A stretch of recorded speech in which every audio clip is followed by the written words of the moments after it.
Welcome to another episode of Ship of War, my review of War Horse. Ship of War. When ship happens, I'm there.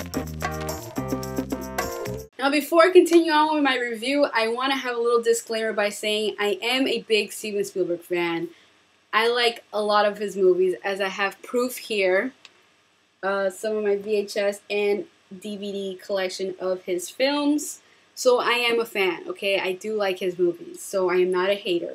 So what I'm about to say about this movie, I'm very heartbroken that I'm going to say this stuff because I don't want to really be saying this, but it's how I'm feeling. I did not like War Horse. There, I said it. God, it felt good to take that off my chest. So the reason why I didn't like this movie was because I was confused by what Steven Spielberg wanted to do with this film.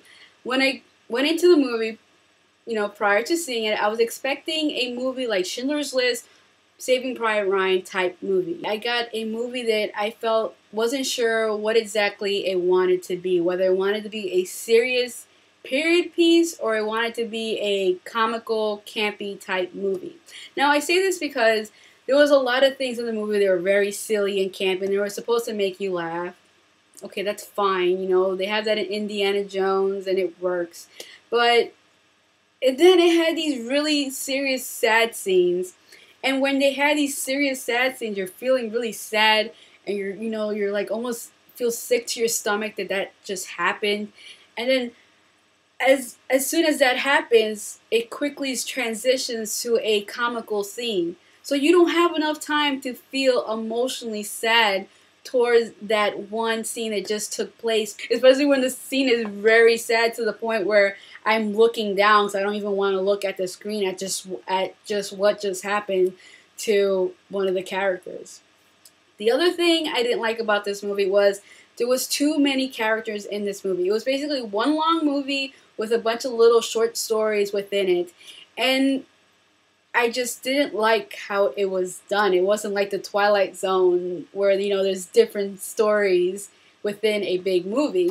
It was just a lot of characters who have interaction with the horse, and they have, their own little, connection to this horse. And there's a lot of things that happen to each of these characters, and it's hard for you to feel anything when something bad or good happens to these characters because there's so many of them that there's not enough time to develop each character for you to feel any type of emotion too. So when something tragic happens to any of these characters, you're like, okay, next. It was very hard to have any emotional attachment to any of the human characters.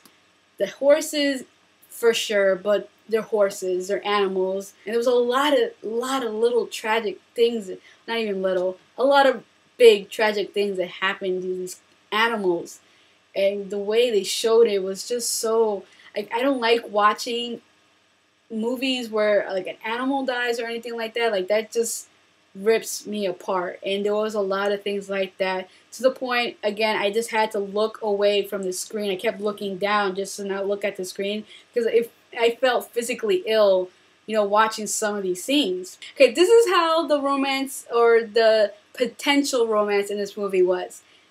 They introduce a girl. The boy has an interest in the girl.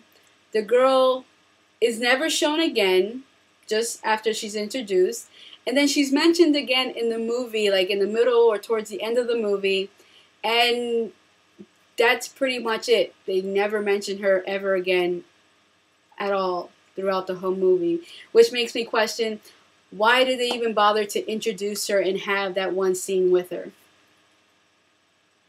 Yeah, that's what I was thinking. There was no point for it. It was completely pointless. They could have removed that scene completely out of the movie and it wouldn't affect the movie one bit. I really believe this movie is going to be a mixed bag with the general audience and the critics. I strongly 100% believe this. There's going to be a lot of people who either love it or they're going to people who dislike it.